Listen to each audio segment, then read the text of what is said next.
নমস্কাৰ বন্ধু বান্ধৱীসকল সকলোকে স্বাগতম জনাইছোঁ। আবেলি চাহকাপৰ লগত কিবা এটা বনাই খোৱাৰ কথাই সুকীয়া নহয় জানো।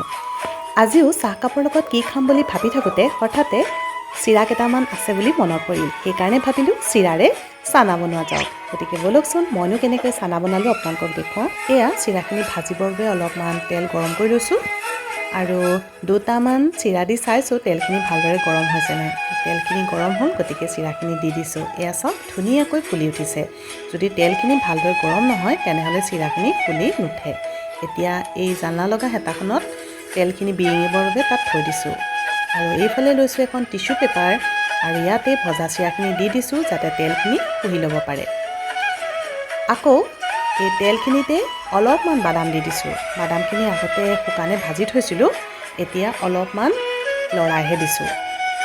আৰু এতিয়া মই মছলা প্ৰস্তুত কৰি ল'ম। মছলাৰ বাবে লৈছোঁ গোটা ধনিয়া, চফ, জিৰা আৰু এটা ভোট জলকীয়া। এইখিনি অলপমান ভাজি মিক্সিত ধুনীয়াকৈ পিহি ল'ম। এয়া মই মিক্সিত দি দিছোঁ আৰু ইয়াতে মই কালাৰৰ বাবে দি দিম অলপমান হালধি। হালধি দিলে মছলাখিনি কালাৰটো ধুনীয়া হয়। এয়া আমাৰ চানাৰ মছলাখিনি ৰেডি হৈ গ'ল। এতিয়া মছলাখিনিত কেইটামান বস্তু এড কৰিব লাগিব। মছলাখিনিত প্ৰথমে মই দিম অলপমান ক'লা নিমখ।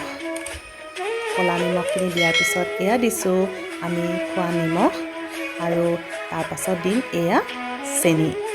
এইখিনি ধুনীয়াকৈ এতিয়া মিহলাই ল'ম।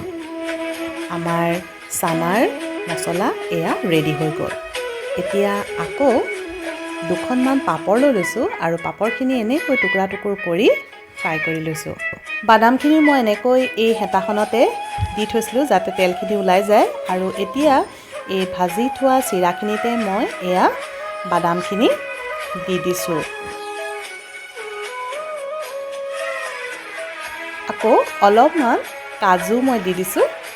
মিক্সাৰটোত বস্তু বেছি হ'লে ভাল লাগে খাই পেলাই, সেইকাৰণে অলপমান কাজু ভাজি দিছোঁ আৰু এয়া পাপৰখিনি দিছোঁ, কাজু দি থৈছোঁ আৰু বাদামো তাত দি থৈছোঁ। এতিয়া ইয়াতে মছলাখিনি দি দিম। মছলাখিনি দি পেলাই ধুনীয়াকৈ মিলাই দিম। আপোনালোকে ইচ্ছা কৰিলে আমচুৰৰ গুড়িও দি দিব পাৰে।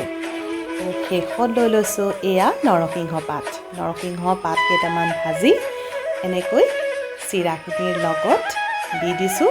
তেতিয়া চানাখিনি খাবলৈ খুবেই ভাল হয়। নৰসিংহ পাতখিনি খালি ধুনীয়াকৈ মোহাৰি দিব লাগিব।